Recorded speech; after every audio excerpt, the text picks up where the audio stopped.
हाय दोस्तों, welcome to Pankaj electronic. कैसे हो दोस्तों आप? आशा करता हूँ अच्छे होंगे। मैं भी अच्छा हूँ दोस्तों। आज हमारे पास में हायर कंपनी का 43 इंचेस एलईडी टीवी आया है। स्विचिंग देते हैं, स्क्रीन पे सिम्टम्स देखते हैं दोस्तों। तो स्मार्ट टीवी लिख के आ चुका है, बूट हो रहा है दोस्तों। लेकिन देखिए, बूट होते होते भी ये नो लाइट हो रहा था, फिर लाइट आ रहा था, फिर बंद हो रहा है, फिर चालू हो रहा है। देख सकते हैं, नो सिग्नल, फिर बंद हो गया। कुछ सेकंड के लिए स्क्रीन आ रही है और फिर ब्लैंक हो जा रहा है। यही सिलसिला कंटिन्यू चालू है। देखते हैं इसमें क्या प्रॉब्लम निकलता है दोस्तों। मॉडल नंबर मैं आपको शो करता हूँ। मॉडल नंबर है LE43B7500। बैक कवर ओपन करते हैं दोस्तों। हमने निकाल के रखा ही है। ये इसकी पावर सप्लाई, BOE कंपनी का पैनल लगा हुआ है दोस्तों, और इसमें स्मार्ट एंड्रॉइड बोर्ड किसी ने इंस्टॉल किया हुआ है। तो चलिए, सबसे पहले काम हमारा जो होता है, पैनल पे वोल्टेज आ रहे हैं या नहीं आ रहे, सब चेक करते हैं। तो देखिए दोस्तों, हमने टीवी को स्विच ऑन कर दिया है टीवी ओपन करने के बाद में, और अब हम देखते हैं पैनल VCC हमारी कांस्टेंट रहती है या नहीं रहती है। देखिए, लाइटें इसकी ऑन ऑफ हो रही है।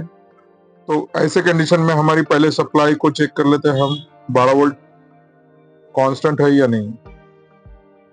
तो दोस्तों 12 वोल्ट तो कांस्टेंट दिख रही है मदरबोर्ड को आने वाली सप्लाई। उसके बाद में हमारी पैनल VCC को भी चेक कर लेते हैं एक बार। तो देखिए, पैनल VCC भी 12 वोल्ट परफेक्ट आ रही है, कांस्टेंट है। तो यहाँ से हमारा कॉन्सेप्ट तो क्लियर हो जाता है दोस्तों कि हमारे मदरबोर्ड और पैनल, एक बार पैनल पे भी चेक कर लेते हैं। लेकिन पैनल के LVDS कनेक्टर पे अगर वोल्टेज परफेक्ट आ रही है तो यहाँ आपको चेक करने की जरूरत नहीं है। तो देख सकते हैं पैनल पे भी कांस्टेंट है 12 वोल्ट। इसका मतलब हमारा पैनल और मदरबोर्ड से कोई प्रॉब्लम नहीं है। अब हम चेक करेंगे इसके पावर सप्लाई के ड्राइवर सेक्शन और इसकी बैकलाइट। हो सकता है इसकी दोस्तों बैकलाइट खराब हो रही हो, या तो इसके ड्राइवर सेक्शन में कुछ प्रॉब्लम है। ठीक है, तो चेक कर दोस्तों, ये इसका ड्राइवर सेक्शन है, और यहाँ पे हमारे बैकलाइट कनेक्टर के डिटेल्स दिए हुए हैं कि हमारी बैकलाइट में कैसे ग्राउंड और पॉजिटिव के कनेक्शन दिए हुए हैं। साथ ही साथ हम यहाँ पे वोल्टेज चेक करेंगे दोस्तों। ये जो फिल्टर है, तो देखिए यहाँ पे वेरिएशन हो रहे हैं वोल्टेज। जब लाइट ऑफ होते हैं तो ये 25 वोल्ट के लगभग, मतलब 24 वोल्ट जो हमारी बैकलाइट की सप्लाई होती है उतने हो जाते हैं, और जैसे ही आउटपुट बढ़ते हैं तो ये 44 वोल्ट पे चले जाते हैं। दूसरे फिल्टर पे चेक करते हैं तो यहाँ पे भी वही प्रोसेस है। देखिए, लाइट जब ऑन हो रहते हैं तो 44 वोल्ट के आसपास होते हैं, और बाद में जैसे ही ऑफ होते हैं तो लो वोल्टेज, मतलब हमारी ड्राइवर IC की जो सप्लाई होती है 24 वोल्ट, बैकलाइट के लिए जो सप्लाई निकलती है 24 वोल्ट, वो पहुंच जाती है। तो ऑन ऑफ पे ये वेरिएशन हो रहा है दोस्तों। अब यहाँ पे देख सकते हैं 3 वायर रेड के है, 2 वायर ब्लैक के है, उसके बाद में 2 वायर ब्लैक के है, और 1 वायर रेड का है। तो और यहाँ पे 2 IC दिख रही है दोस्तों।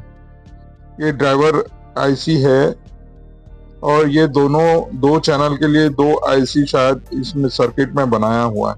क्या होता है इस कंडीशन में, कभी कभी दोस्तों बैकलाइट भी खराब होती है।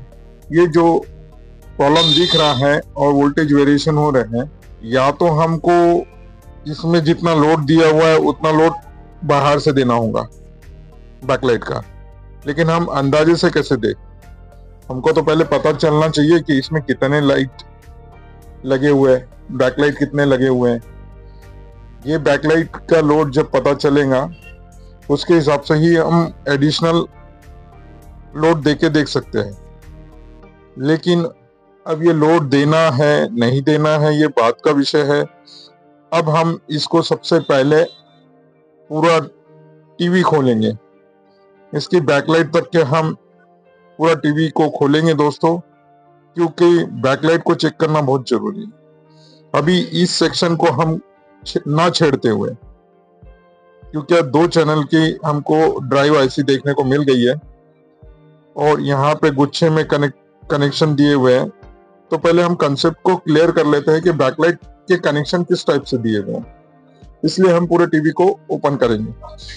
तो आइए फटाफट इसका पैनल रिमूव करते हैं, बैकलाइट तक के हम टीवी को खोल लेते हैं और बाद में चेक करते हैं कनेक्शन कैसे दिए हैं और साथों साथ बैकलाइट को भी चेक करते हैं।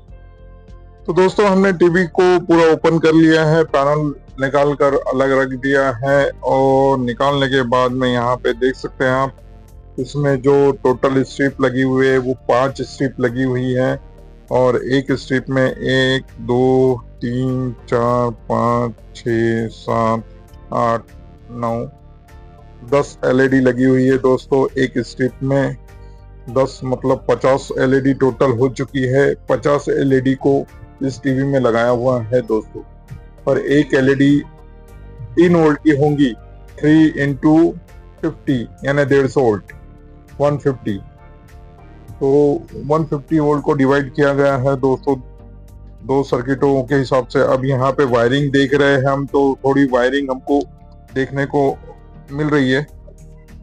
ध्यान से देखेंगे दोस्तों, मैं बैकलाइट के ऊपर कभी वीडियो बनाता नहीं हूँ, लेकिन इसमें कुछ अलग मुझे दिख रहा था, इसलिए मैंने इस पे वीडियो बनाना मुनासिब समझा।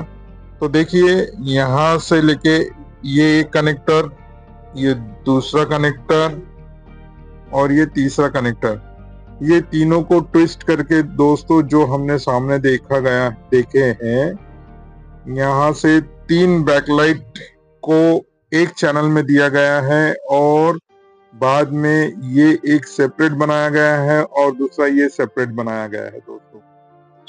तो देख सकते हैं जो मैंने आपको दिखाया था, एक साइड में 3 कनेक्टर है। यहाँ पे जिस हिसाब से लोड दिया गया है, ये 3 एलईडी का लोड एक चैनल पे दिया हुआ है और 2 एलईडी को पैरेलल में बना के एक चैनल में दिया गया। मतलब 2 चैनल यहाँ से बने हुए हैं। ये जितने भी ब्लैक वाले वायर है ये ग्राउंड है। 2 रेड को एक कॉमन किया है, एक ही जगह ट्विस्ट करके लगाया हुआ है और इधर भी 5 बैकलाइट स्ट्रिपों के कनेक्शन इसमें इस टाइप से किए हुए हैं। हमारा मुद्दा तो ये है कि हमारे टीवी में लाइटें बंद चालू क्यों हो रही है। दोस्तों ऐसे जब कंफ्यूजन वाले फॉल्ट होते हैं तो इसको कैसे पकड़ा जाता है, उसके कारण मैंने ये वीडियो बनाया कि फॉल्ट तक कैसे पहुंचा जा सकता है। तो देखिए अभी हम इसको ऑन करते हैं और स्क्रीन पे देखिए क्या सिम्टम्स आते हैं। लाइट किस तरीके से ऑन ऑफ हो रही है, बीच के कुछ लाइट ऑन हो रहे हैं, कुछ नहीं हो रहे हैं। तो दोस्तों इससे हम क्लियर हो चुके हैं कि हमारे बैकलाइट का प्रॉब्लम है। इस कनेक्टर से अगर आप चेक करते हो तो ये स्ट्रिप ऑन नहीं हो रही है दोस्तों, ये मैंने चेक कर लिया है। लेकिन आप प्लस माइनस एक एलईडी को चेक करना चाहते हैं तो एलईडी कुछ कुछ ग्लो हो रही है, कुछ नहीं हो रही है। तो टोटल कंफ्यूजन है दोस्तों। अब बैकलाइट चेंज करने के बाद में हम देखेंगे क्या सिम्टम्स आते हैं। बैकलाइट चेंज करने के बाद में हो सकता है ये टीवी 100% ओके भी हो जाए। तो सर्किट में छेड़छाड़ करने की जरूरत नहीं है दोस्तों, इसकी बैकलाइट चेंज करते हैं। देख सकते हैं दोस्तों हमने पूरी की पूरी बैकलाइट चेंज कर लिया है और अभी पुरानी वाली बैकलाइट को हमने उस जगह से हिलाया नहीं है, कनेक्टर को निकाल कर नई वाली बैकलाइट के कनेक्टर में लगा दिया है। और अब हम देखेंगे सिम्टम्स क्या आते हैं। टीवी को ऑन करते हैं, देखते हैं बैकलाइट ऑन होती है या नहीं। ऑन करते हैं दोस्तों और देखते हैं क्या फर्क पड़ता है। तो देखिए दोस्तों पूरी की पूरी बैकलाइट ऑन हो चुकी है, अब ये ऑन ऑफ नहीं हो रही है। तो इस प्रकार से दोस्तों फॉल्ट फाइंडिंग की जाती है, फॉल्ट को पकड़कर ट्रेस किया जाता है और इस प्रकार से किसी भी टीवी के प्रॉब्लम को सॉल्व किया जाता है। तो देखिए दोस्तों, हमने इसमें बैकलाइट डाल दिया, टीवी को पैक कर दिया और अब टीवी में आप देख सकते हो एकदम परफेक्ट तरीके से टीवी ऑन हो गया है। तो दोस्तों, ऐसी छोटी छोटी बातों को ध्यान में रखकर ऐसे प्रॉब्लम को सॉल्व करना पड़ता है। अगर वीडियो अच्छा लगता है दोस्तों तो मेरे चैनल को सब्सक्राइब करिए, कमेंट्स करके बताइए कि वीडियो कैसा लगा और एक लाइक तो जरूर बनता है दोस्तों। मिलते हैं नेक्स्ट वीडियो के साथ। जय हिंद।